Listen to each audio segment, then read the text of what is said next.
നമസ്കാരം. നേത്യസ്മാജിക്കിൻ്റെ പുതിയൊരു എപ്പിസോഡിലേക്ക് എല്ലാ കൂട്ടുകാർക്കും സ്വാഗതം. ഇന്ന് ഞാൻ വന്നിരിക്കുന്നത് നമ്മളുടെ റേഷൻ കടയിൽ നിന്ന് കിട്ടിയ കടല കൊണ്ട് തയ്യാറാക്കിയ നല്ലൊരു വടയുടെ റെസിപ്പി ആയിട്ടാണ്. നല്ല ക്രിസ്പി ആയിട്ടുള്ള ഒരു വടയാണ്. അപ്പോൾ എല്ലാവരും ഇത് ട്രൈ ചെയ്ത് നോക്കുക. അപ്പോൾ എങ്ങനെയാണ് ഈ വട തയ്യാറാക്കുന്നത് നമുക്ക് നോക്കാം. അപ്പോൾ ഇതിനായിട്ട് ഞാനിവിടെ 1 കപ്പാണ് കടല എടുത്തിരിക്കുന്നത്. അപ്പോൾ ഇത് ഞാൻ വെള്ളത്തിൽ സോക്ക് ചെയ്ത് വെച്ചിട്ടുണ്ടായിരുന്നു. അപ്പോൾ തലേന്ന് രാത്രി തന്നെ ഞാനിത് വെള്ളത്തിൽ സോക്ക് ചെയ്ത് വെച്ചിട്ടുണ്ടായിരുന്നു. അപ്പോൾ നമുക്ക് മിനിമം 6 മണിക്കൂറെങ്കിലും കടല വെള്ളത്തിൽ സോക്ക് ചെയ്ത് വെച്ചിരിക്കണം. അപ്പോൾ തലേന്ന് രാത്രി തന്നെ നമ്മളത് ചെയ്ത് വെക്കുകയാണെങ്കിൽ അത്രയും നല്ലത്. ഇനി നമുക്കിത് ഒരു മിക്സിയുടെ ജാറിലേക്ക് ഇട്ടിട്ട് നല്ലതുപോലെ ഒന്ന് ചതച്ചെടുക്കണം. ഇത് നല്ലപോലെ ഇത് അരഞ്ഞു പോകാൻ പാടില്ല. നമ്മൾ പരിപ്പ് വടക്കൊക്കെ ചെയ്യുന്ന പോലെ ഒന്ന് ക്രഷ് ചെയ്തെടുക്കാനേ പാടുള്ളൂ. അപ്പോൾ ബാക്ക് ബട്ടൺ യൂസ് ചെയ്ത് 5 or 6 തവണ നമുക്കിത് ഒന്ന് ക്രഷ് ചെയ്തിട്ട് വരാം. അപ്പോൾ നമ്മളിപ്പോൾ കടല ഒന്ന് അരച്ചെടുത്തിട്ടുണ്ട്. അതിനൊരു ബൗളിലേക്ക് ഇട്ട് കൊടുക്കാം. കണ്ടോ, ചെറിയൊരു തരിതരിപ്പോടെയാണ് നമ്മളത് അരച്ചെടുത്തിരിക്കുന്നത്. അപ്പോൾ ഈ ഒരു കൺസിസ്റ്റൻസിയിൽ വേണം നമ്മൾ ചെയ്തെടുക്കാൻ. ഒരുപാട് അങ്ങ് പേസ്റ്റായി പോയാൽ നമ്മളുടെ കടലയ്ക്ക് ആ ഒരു ടേസ്റ്റ് കിട്ടില്ല. അതുപോലെ തന്നെ നല്ല ക്രിസ്പായിട്ടും വരില്ല. അപ്പോൾ ഞാനത് ഒന്ന് കാണിച്ചു തരാം. ആ ഒരു കൺസിസ്റ്റൻസി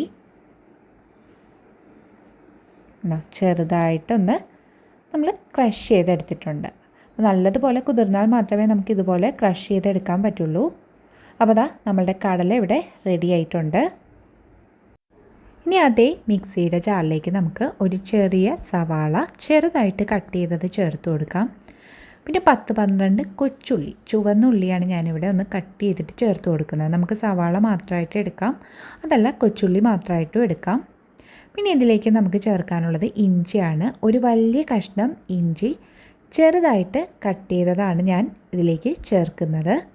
പിന്നെ 2-3 അല്ലി വെളുത്തുള്ളി ചേർക്കാം.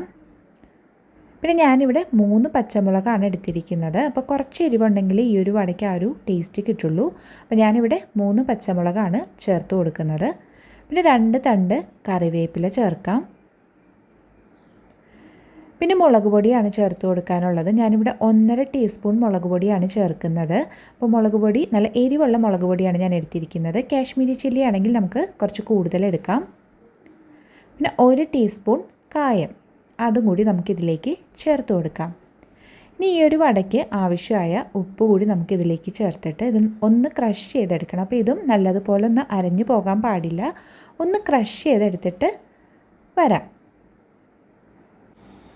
ഇത് നമ്മളിപ്പോൾ ഇതൊന്ന് ചതച്ചെടുത്തിട്ടുണ്ട്. ഇനി ഇത് നമുക്ക് കടലയിലേക്ക് ചേർത്ത് കൊടുക്കാം. അപ്പോൾ ഈ ഒരു ഉള്ളിയുടെ കൂട്ട് നമ്മൾ ജസ്റ്റ് ഒന്ന് ക്രഷ് ചെയ്തെടുത്തിട്ടേ ഉള്ളൂ. ഒരുപാട് പേസ്റ്റായിട്ട് അരച്ചെടുത്തിട്ടില്ല.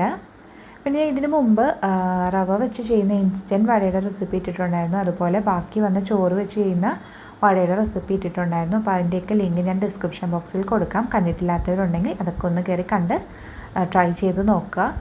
പിന്നെ ഇത് നമുക്ക് നല്ലതുപോലെ ഒന്ന് മിക്സ് ചെയ്തെടുക്കണം. അപ്പോൾ കൈ കൊണ്ട് തന്നെ മിക്സ് ചെയ്തെടുക്കുന്നതാണ് ഏറ്റവും നല്ലത്. അപ്പോൾ നല്ലതുപോലെ ഒന്ന് മിക്സ് ചെയ്തെടുക്കാം. അപ്പോൾ ഇതാ നമ്മളിത് നല്ലതുപോലെ മിക്സ് ചെയ്തെടുത്തിട്ടുണ്ട്. ഇനി ഇതിലേക്ക് നമുക്ക് ചേർക്കാനുള്ളത് അരിപ്പൊടിയാണ്. ഞാനിവിടെ 2.5 ടേബിൾ സ്പൂണാണ് അരിപ്പൊടി ചേർക്കുന്നത്. അപ്പോൾ അരിപ്പൊടി ചേർക്കുമ്പോൾ നമ്മളുടെ വട നല്ല ക്രിസ്പി ആയിട്ട് കിട്ടും. അപ്പോൾ അതിനായിട്ടാണ് അരിപ്പൊടി ചേർക്കുന്നത്. പിന്നെ അത് മാത്രമല്ല, നമ്മൾ ഈ കടല കുതിർത്ത് വെച്ചിട്ട് അരച്ചെടുക്കുമ്പോൾ ചെറിയൊരു വെള്ളത്തിൻ്റെ ആ ഒരു കണ്ടന്റ് ഉണ്ടാകും. അപ്പോൾ അതൊന്ന് ബാലൻസ് ചെയ്യാനും കൂടിയിട്ടാണ് നമ്മൾ അരിപ്പൊടി ചേർക്കുന്നത്. അപ്പോൾ നല്ല ഡ്രൈ ആയിട്ട് ഇരുന്നാലേ നമുക്കത് നല്ലതുപോലെ ഒന്ന് ഉരുട്ടിയിട്ട് പരത്തിയെടുക്കാൻ പറ്റുള്ളൂ. അപ്പോൾ ഇത് നല്ലതുപോലെ ഒന്ന് മിക്സ് ചെയ്തെടുക്കാം. അപ്പോൾ ദാ നമ്മളുടെ വടയുടെ കൂട്ട് ഇവിടെ റെഡി ആയിട്ടുണ്ട്. ഇനി നമുക്ക് ഇഷ്ടമുള്ള ഷേപ്പിലൊന്നാക്കി കൊടുക്കാം. അപ്പോൾ ഞാനിവിടെ നമ്മളുടെ പരിപ്പ് വടയുടെ ആ ഒരു ഷേപ്പിലാണ് ചെയ്തെടുക്കുന്നത്. നമുക്ക് ഇഷ്ടമുള്ള ഏതൊരു ഷേപ്പിൽ വേണമെങ്കിലും ഇത് ചെയ്യാം. അപ്പോൾ അതാ കുറച്ച് മാവെടുത്ത് ഒന്ന് ബോളാക്കി കൊടുത്തിട്ടുണ്ട്. അതിന് ശേഷം നമുക്ക് ഉള്ളം കയ്യിൽ വെച്ചിട്ട് ഒന്ന് പരത്തി കൊടുക്കുക. അപ്പോൾ ഒരുപാട് മാവെടുക്കണ്ട കേട്ടോ. അങ്ങനെ വന്നാൽ അത് ഉള്ളു വേവാൻ ബുദ്ധിമുട്ടാകും. കുറച്ച് മാവെടുത്തിട്ട് ഇതുപോലെ ഒന്ന് ആക്കി കൊടുക്കുക. അപ്പോൾ ഇതുപോലെ തന്നെ നമുക്കിത് ഫുള്ള് ചെയ്തെടുക്കാം. പിന്നെ നമുക്കിതിൽ അരിപ്പൊടിക്ക് പകരം കടലമാവ് വേണമെങ്കിലും യൂസ് ചെയ്യാം. അപ്പോൾ കയ്യിലൊന്നും ഒട്ടിപ്പിടിക്കാത്തൊരു രീതിയിൽ വേണം നമ്മളുടെ മാവിൻ്റെ കൺസിസ്റ്റൻസി. അപ്പോൾ അതിനാവശ്യമായ അരിപ്പൊടി അല്ലെങ്കിൽ കടലമാവ് ചേർത്ത് കൊടുക്കുക. എനിക്കിപ്പോൾ ഇതിൽ 2.5 ടേബിൾ സ്പൂൺ അരിപ്പൊടി ചേർക്കേണ്ട ആവശ്യമേ വന്നുള്ളൂ. അപ്പോൾ ആ ഒരു കൺസിസ്റ്റൻസി അനുസരിച്ചിട്ട് ചേർത്ത് കൊടുക്കുക. അപ്പോൾ അതാ ഞാനിവിടെ 5 എണ്ണം ചെയ്തെടുത്തിട്ടുണ്ട്. അപ്പോൾ ഇതൊന്ന് ഫ്രൈ ചെയ്തെടുക്കുന്ന ടൈമിൽ നമുക്ക് ബാക്കി കൂടി ചെയ്യാം. അപ്പോൾ ഇത് ഫ്രൈ ചെയ്യാനായിട്ട് ഞാനിവിടെ ഒരു പാൻ എടുത്തിട്ടുണ്ട്. അതിലേക്ക് ആവശ്യത്തിന് എണ്ണ ഒഴിച്ചു കൊടുക്കാം. ഞാനിവിടെ വെളിച്ചെണ്ണയാണ് എടുത്തിരിക്കുന്നത്. അപ്പോൾ വെളിച്ചെണ്ണയ്ക്ക് പകരം നമുക്ക് ഏതൊരു വെജിറ്റബിൾ ഓയിലും യൂസ് ചെയ്യാം. ഇനി എണ്ണ നന്നായി ഒന്ന് ചൂടായി വരുമ്പോഴേക്കും നമ്മൾ റെഡിയാക്കി വെച്ചിട്ടുള്ള വട ഇട്ട് കൊടുക്കാം. അപ്പോൾ ഞാനിത് ഹൈ ഫ്ലെയിമിൽ വെച്ചിട്ടാണ് എണ്ണ ചൂടാക്കിയത്. അപ്പോൾ വട ഇടുമ്പോഴത്തേക്ക് നമ്മളിതൊരു മീഡിയം ഫ്ലെയിമിലേക്ക് മാറ്റുക. അപ്പോൾ ലോ ടു മീഡിയം ഫ്ലെയിമിൽ വെച്ചിട്ട് വേണം നമ്മളിത് കുക്ക് ചെയ്തെടുക്കാൻ. ഒരുപാട് ഫ്ലെയിമായി പോകരുത്. ഒരുപാട് ഫ്ലെയിമായി പോയാൽ ഇത് പെട്ടെന്ന് തന്നെ കരിഞ്ഞു പോകും. എന്നാൽ ഉള്ളിൽ നല്ലപോലെ കുക്കാവില്ല. അപ്പോൾ ലോ ടു മീഡിയം ഫ്ലെയിമിൽ വെച്ചിട്ട് വേണം നമ്മളിത് കുക്ക് ചെയ്തെടുക്കാൻ. അപ്പോൾ എനിക്കിതിൽ അറ്റ് എ ടൈം 4 എണ്ണമേ ഇടാൻ പറ്റുള്ളൂ. അപ്പോൾ ഇതൊന്ന് കുക്കായി വരട്ടെ, ഒരു സൈഡൊന്ന് കുക്കായി വരട്ടെ. ഇതായിപ്പോൾ ഒരു സൈഡൊന്ന് ഒരു ഗോൾഡൻ ബ്രൗൺ കളറായി വന്നിട്ടുണ്ട്. ഇനി ഇത് നമുക്കൊന്ന് തിരിച്ചിട്ട് കൊടുക്കാം. ഇനി ഇതുപോലെ നമുക്ക് മറ്റേ സൈഡും ഒന്ന് കുക്ക് ചെയ്തെടുക്കാം. അപ്പോൾ അതായത് ഇപ്പോൾ ഒരു സൈഡായിട്ടുണ്ട്. ഇനി ഇത് നമുക്കൊന്ന് തിരിച്ചിട്ട് കൊടുക്കാം. ഇതുപോലെ തന്നെ നമുക്ക് മറ്റേ സൈഡും ഒന്ന് കുക്ക് ചെയ്തെടുക്കാം. അപ്പോൾ ഇത് നമ്മൾ എണ്ണയിലേക്ക് ഇടുമ്പോൾ നല്ലതുപോലെ എണ്ണ പതഞ്ഞ് വരാൻ തുടങ്ങും. ഇത് കുക്കാവുന്നതനുസരിച്ചിട്ട് ആ എണ്ണയുടെ പത കുറഞ്ഞു വരും. അപ്പോൾ അത് വെച്ചിട്ട് നമുക്കിത് കുക്കായോ ഇല്ലെന്ന് പെട്ടെന്ന് മനസ്സിലാക്കാം. ഇപ്പോൾ വടയൊക്കെ ഏകദേശം റെഡിയായി വന്നിട്ടുണ്ട്. നല്ലൊരു ഗോൾഡൻ ബ്രൗൺ, നമ്മളുടെ പരിപ്പ് വടയുടെയൊക്കെ ആ ഒരു കളർ എത്തിയിട്ടുണ്ട്. അപ്പോൾ ഇത് ഇരിക്കും തോറും ഒന്നുകൂടി ഒന്ന് കളർ ചേഞ്ച് ആവും. അപ്പോൾ ഇത് നല്ലപോലെ കുക്കായി വന്നിട്ടുണ്ട്. ഇനി ഇത് നമുക്ക് മറ്റൊരു പാത്രത്തിലേക്ക് മാറ്റി കൊടുക്കാം.